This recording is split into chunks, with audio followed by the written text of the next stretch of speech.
Now, in returning to book review videos, we've talked about how there's many different types of publications that need to be looked at. There's auction house catalogs, there's art dealer catalogs, there's museum exhibition catalogs, there's museum collection catalogs, there's site locations. Site locations is one of the most important types of catalog because often these are the places where most of us can't get to. And so we rely on others who have access, be they natives of the area or they have some special arrangement to get in, some academic credentials possibly. So right now we're going to look at a book called Sakya Monastery, and it's published by, or in the series of China's Tibet. It was done by Dramdul, Tibetan National, in Gyanse, and it should be Diki Droma, I believe, and she's also of Tibetan nationality, and they've done this large, quite a large book, and it has many different sections to it because what they're doing is they're taking the site location of Sakya and trying to document it as to the art.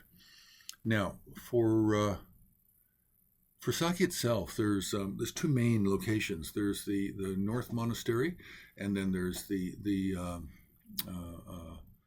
main Lakang Chemo. So there's a number of different rooms. It's an extremely large complex. Prior to the building of the Potala Palace in the 17th century, Lakang Chemo of Sakya, the main temple monastery complex of Sakya, was the largest building in Tibet, the largest building in that part of Central Asia. And so it has a tremendous number of rooms, side rooms, antechambers.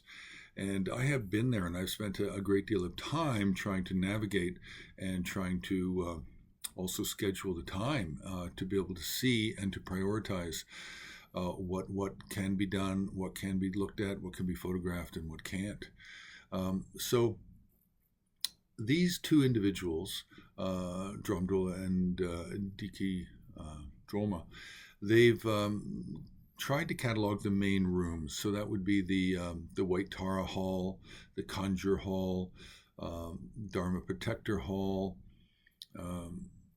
the Stupa Hall of Jompa Losal Sangpo, and then the meditation cave of Pakmodrupa. Pakmodrupa, many people are associate with being a student of Gampopa, but he was also a student of Sachin Kung and Yingpo for 11 or more years prior to that. So there's many different locations, as well as on the mountainside on the other side of the river, apart from Lakang Chemo. There's many different rooms. Now, what's interesting to me is there are some rooms that are missing. There are some Lakangs that weren't counted, and so I can't really explain why or how they prioritized, but the images are tremendous. The explanation is in both Tibetan and English and Chinese, and so there's a bit of something here for everybody, especially because it's just so rich. Now, why is it so rich? Well,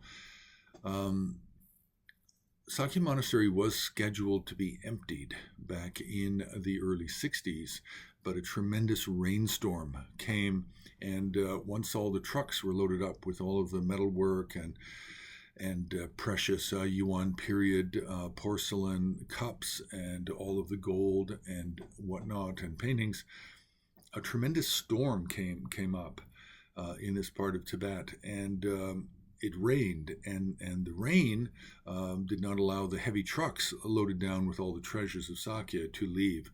So what happened is the soldiers and the Red Guards, they then got out of their trucks and they unloaded everything from the vehicles, and then they left. And then everything was then put back into the monastery by the local inhabitants of the area. So this is the book, Sakya Monastery. I think it was possibly 2009 when it was published. I can't really tell you the publishing house. That's all in Chinese language, but it's this series of books, and it primarily deals with art called China's Tibet. So it's really well worthwhile if you can acquire it. So we'll leave it there. You can press like. You can also join HAR on Patreon and help support the work we do. And you can make a donation on the homepage of Himalayan Art Resources.